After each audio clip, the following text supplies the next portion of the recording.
বিদেশি মুদ্রার রিজার্ভ কমে যাওয়ায় ব্যাপক আর্থিক সংকটের মধ্য দিয়ে যাচ্ছে পাকিস্তান।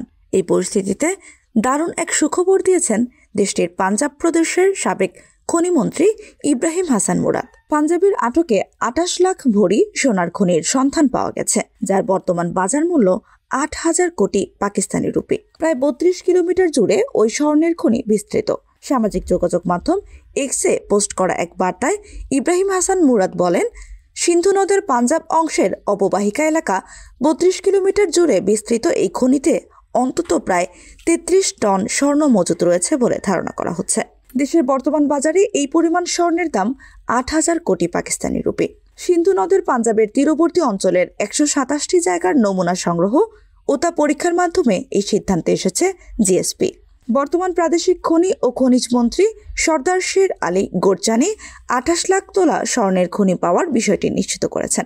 পাকিস্তানের ভূতাত্ত্বিক জরিপের প্রতিবেদনে উল্লেখ করা হয়েছে, সিন্ধু নদের তলদেশ থেকে প্রায় 600 বিলিয়ন রুপি মূল্যের সোনা উত্তোলন সম্ভব। বিশেষজ্ঞদের মতে, হাজার হাজার বছর ধরে হিমালয় থেকে সিন্ধু নদের স্রোতের সঙ্গে ভেসে আসা সোনার কণা নদীর তলদেশে জমা হয়ে এই মজুদ তৈরি করেছে, যাকে প্লেসার ডিপোজিশন বলা হয়। পাকিস্তান ভূতাত্ত্বিক জরিপের সঙ্গে কাজ করে যাচ্ছে সরকার। গত বছর থেকেই স্বর্ণের খনির বিষয়ে কাজ করা হয়। বর্তমানে স্বর্ণের খনি এলাকায় নিরাপত্তার স্বার্থে 144 ধারা জারি করা হয়েছে।